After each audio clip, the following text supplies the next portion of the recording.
Hello students, this video is for tutorial for rendering, and this time we are mainly using the keyshot as very sub and the lighting, and for main rendering will goes on the AI rendering, mainly using the Google Gemini for it.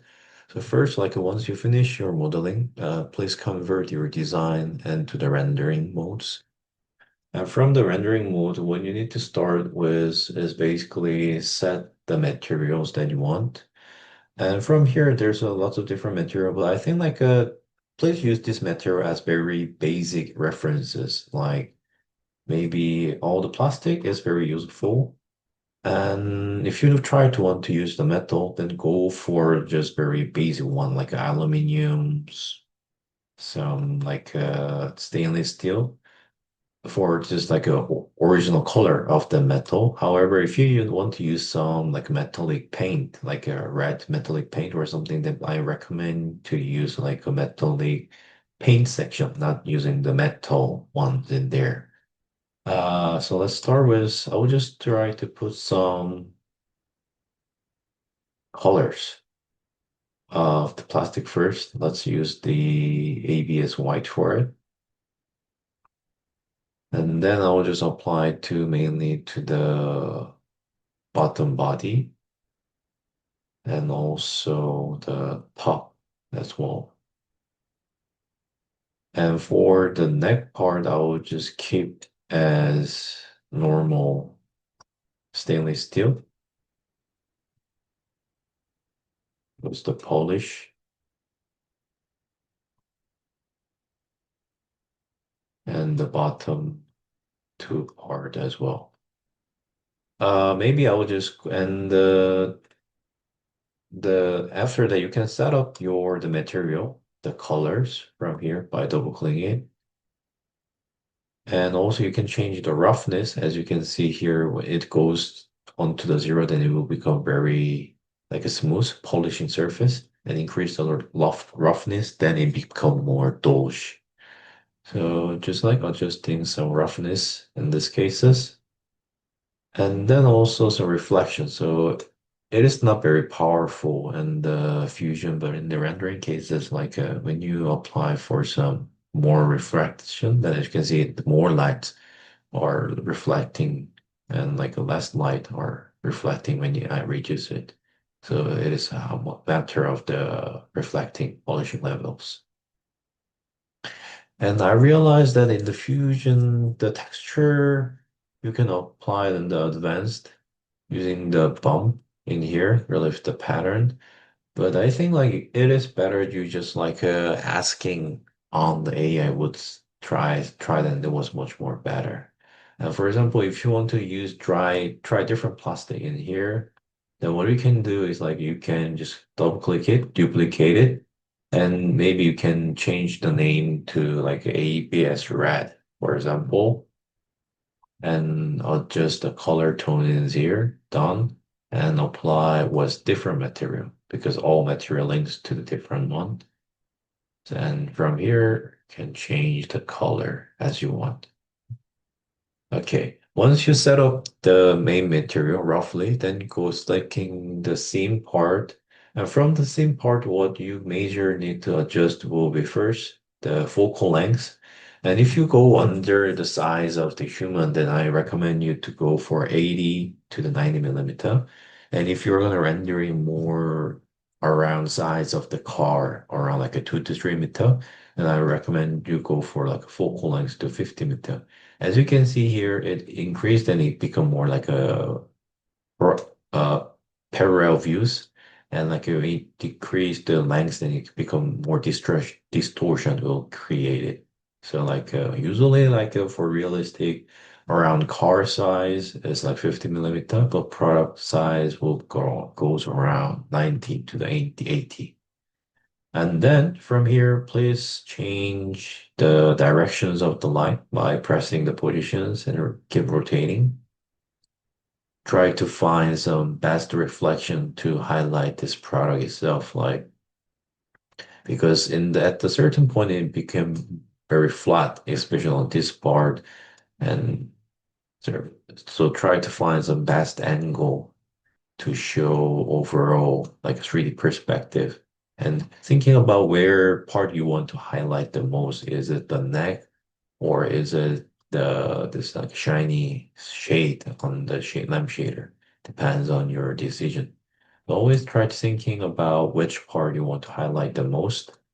And the lastly, please change the color of the background. Do not go to like a very like colorful background, but try more into because like colorful background usually you need to add it on the Photoshop mainly. So I recommend you to not touch this much, but try to play along in the grayscale. Do not go like too white or too dark in this cases because then you can't see the backlight reflection light from the back and to see the clear visible differences with the background and the object itself. Therefore, please try to play along in the grayscale, gray size of it. Okay. And the last for the brightness, please try very subtle, very short changes. And I recommend do not go too bright because if you go too bright, then there's no way to fixing it in the rendering part afterwards. However, if you go too little bit darker, then there is a way to make it much more brighter. So I recommend you go for like a do not make it too bright on the rendering parts. And I have seen some students try to touch the exposure, but exposure changing is very dramatic. Therefore, please do not touch it. Please do not touch the basic exposure setups, but just like try to touch the brightness and please do not touch the exposure because they change very dramatically. And once you're finished with your environment and your material, then please take a screenshot of it to the perspective and the angles you want. And then go to the Gemini and paste your images and write down like a please run to realistic like a product the rendering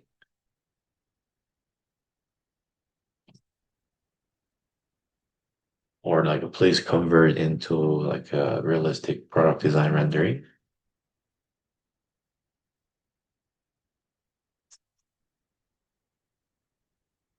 And let's wait for a bit. And what good things about the Google is as you can see, it won't change a lot. Oh, I think like they it changed something. In this case, is let's adjust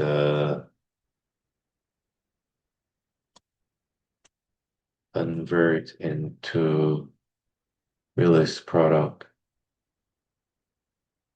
design rendering. Same perspective, not let's change. Let's review like this.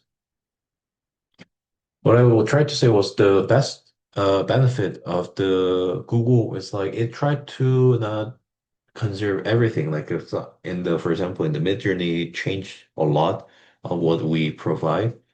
But as you can see here, it basically keep everything into the same and like especially the shapes and the perspective. And I think it since the color is like little dodge, so it happens. And then I would just recommend to convert into here, like please like change lamp shade into yellow glowing plastic.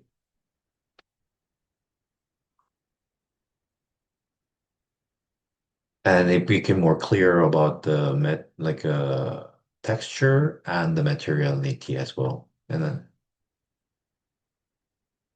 mm, from here, you have two options. Like you can either go to try to adjust the more, or you can just bring it up and adjust in the Photoshop. In this cases, I think this is too fade. It doesn't understand what means of the glowing yellow glowing plastic, or I think like it. thought as this plastic is very transparent plastic. So I would go for download this one and then use it on the Photoshop for later on to adjust it. I think this is the way like if making a balance because for my personal experiences, this kind of detail editing is sometimes takes a lot when you just try to apply on the AI for those minor just think sometimes it is better to edit on the Photoshop, for example. So let's start with brought up the files that we just downloaded to the Photoshop. And from here, let's create duplicated one with the first, try to preserve the original one.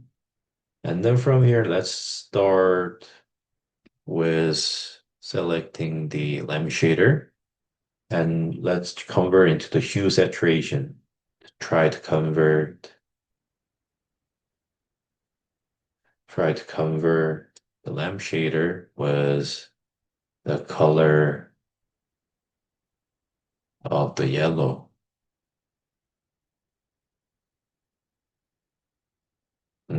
This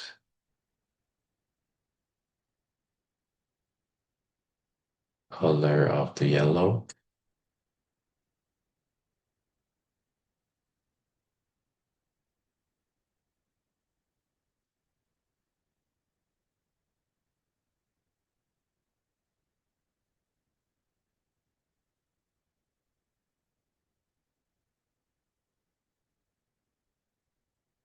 Yeah, like this color of the yellow. And the other thing, like what I mainly usually do is like try to apply some overall photo with the curve and like try to make it more like clear lamps. Then I usually go for like a S curve, but do not go too dramatic. But try to make pretty subtle, a little bit, just a little bit changes on the subtle to make your product more visible. And what I try to do next will be I try to want to highlight it more dodge on the background. So for that, I'll only select the lamp itself.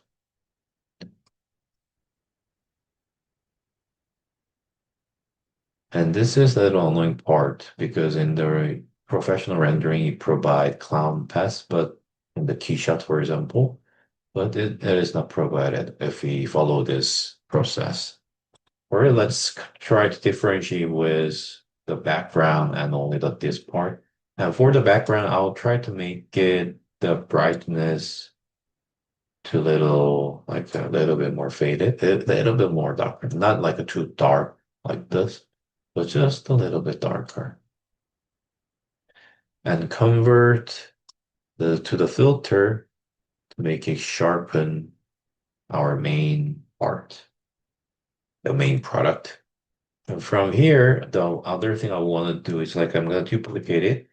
And from here, you can just like touch the brightness to make it more brighter. But other option you can use is like a combine with the screen and the overlay. So duplicate the layer and one for the screen and one for the overlay and convert, for example, like on the screen, convert opacity to like a 15 or even 10. And as you can see here, slightly it become more sharper and cleaner and it brightens some part. And also similar thing happens on the overlay, like a little bit 10% of it. And sometimes it works better on the screen and sometimes with the overlay. So please try to touch with some, as you can see, it changes slightly, gradually to change some part. And this time I'll go for not the screen, but the overlay on it. And try to use the mask for later more, try to observe the original photos and only using the mask to adjust in the certain position of it. And from here, you can go for more detail. For example, let's say I want to make more like a brightness onto this metallic part only.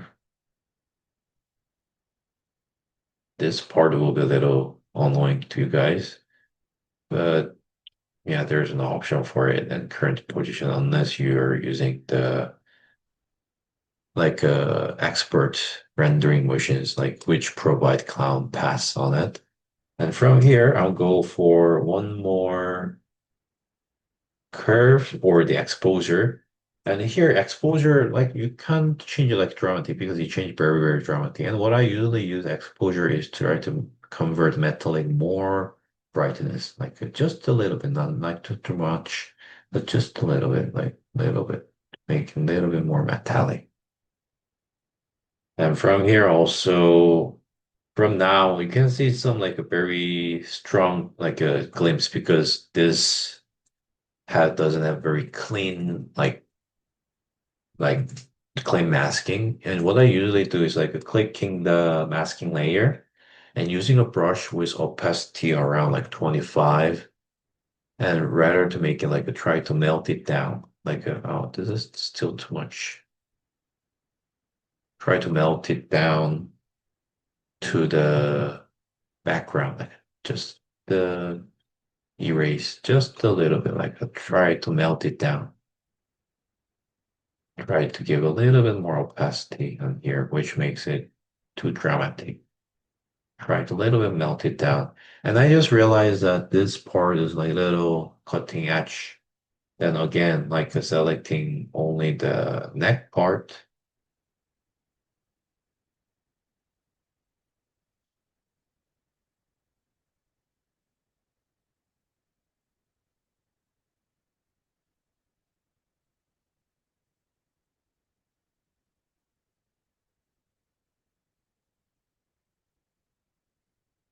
I select the neck part and go for curves in these cases to make it more, a little bit more like the contrast, give a little bit more sharpness on it.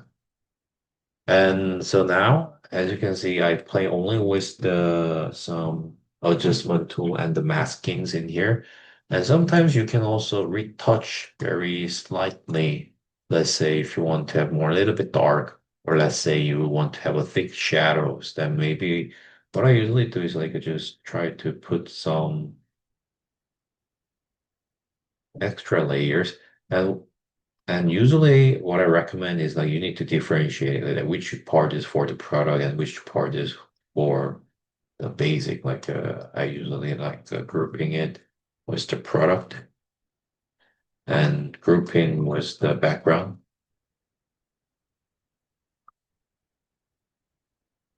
For example, when leave rest and remain. And this goes to the background. And from here, I usually use the brushes, very tiny brushes, and try to make it very soft, not hard brushes, but thighs. Those brushes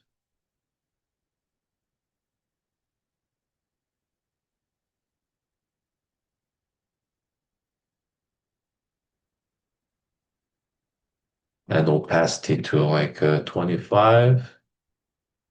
And from here, I try to keep tiny, very tiny little like touches in here